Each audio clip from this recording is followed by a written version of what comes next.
મારું નામ મકવાણા પ્રવીણભાઈ ગોવિંદભાઈ, ગામ ખંભાળા, તાલુકો બરડે, જિલ્લો રાજકોટ છે.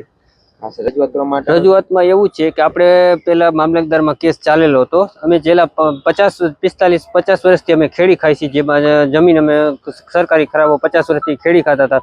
અમારા બાપ દાદા વખતથી ખેડી 50 વર્ષ પહેલા ખેડ્યો હતો, તો આજની તારીખમાં ખેડી શકતા. એમાં મામલતદારનો કેસ આવેલો, પછી ત્યાંથી નાયક મામલતદારમાં આવેલો, એમાંથી પછી કલેક્ટરમાં કેસ આવેલો. હવે કલેક્ટરમાં કેસ આવેલો ને એમાં કલેક્ટરમાં આપણે 90 દિવસની મુદત આપી હતી કે ભાઈ હાલો તમે આ મારા હુકમથી નારાજ હોય તો તમે 90 દિવસમાં તમે ઉપર જઈ શકો છો, એવી રીતે.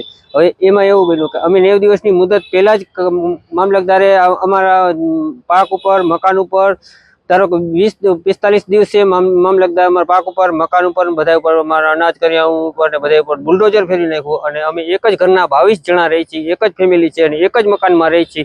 અત્યારે અમારે કોઈ જાતનો આશરો નથી, કાંઈ વસ્તુ નથી. કેમ કે અત્યારે કલેક્ટર સાહેબને અમે રજૂઆત કરવા આવ્યા હતા કે સાહેબ અમારું આ મુદત તમારા અહીંયા ન્યાયનો, તમારા જ હુકમનો અનાદર કરેલો છે, તો સાહેબ અમને ન્યાય આપવા માટે અમે તમારી પાસે રજૂઆત ને આવેદનપત્ર આપવા આવ્યા હતા.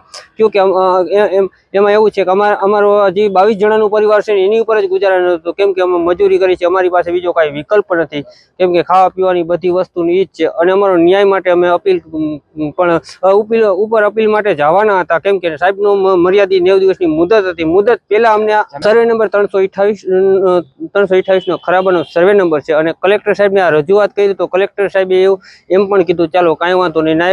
નાયક મામલતદારને કીધું કે આ લોકોનું આ બનાવ બન્યો, મુદત પહેલા આ બનાવ બની ગયેલો છે, તો કાંઈ વાંધો નહીં, અમને 1 મહિનાનું રાશન અને આપણે પહોંચાડવાની જવાબદારી આપી છે કલેક્ટર સાહેબે. બીજા નંબરમાં એવું છે કે મામલતદારે ને થોડીક પનિશમેન્ટ કહેવાનું કીધું છે કે ભાઈ હું મારી રીતે મારી મુદત પહેલા તમે આ વસ્તુ બની ગયો તો શું કારણે બન્યો. અને મેં અને સાહેબને વળતરની વાત કરી હતી તો સાહેબે એમ કીધું કે કાંઈ વાંધો નહીં. મેં કીધું તમે થળ તપાસ કરાવો, જોવરાવો કે ભાઈ અમારા ખેતરમાં 50 આંબા હતા એ ઉપાડીને નાખી દીધા, અમારું ઓરડીમાં એક અનાજ પડ્યું હતું એ મકાન પાડી નાખ્યું હતી, પછી થાંભલા હતા, પછી પાક વાવેલો હતો, પાક લેવા પણ ન દીધો, એમનો બધે બુલડોઝર ફેરવી દીધું સાહેબ.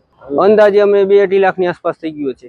હવે ખાસ શું માંગ છે આપની? માંગ એમ છે કે ભાઈ અમને આમાંથી કંઈક રાહત મળે. કલેક્ટર પાસે આછા એવી છે કે આ મુદત પહેલા જે બનાવ બન્યો કે આપની મુદત હોય અને એમાં અમને આ મુદત પહેલા બનાવ બન્યો તો આનું અમને કંઈક રાહત મળે એવી અમને આશા છે.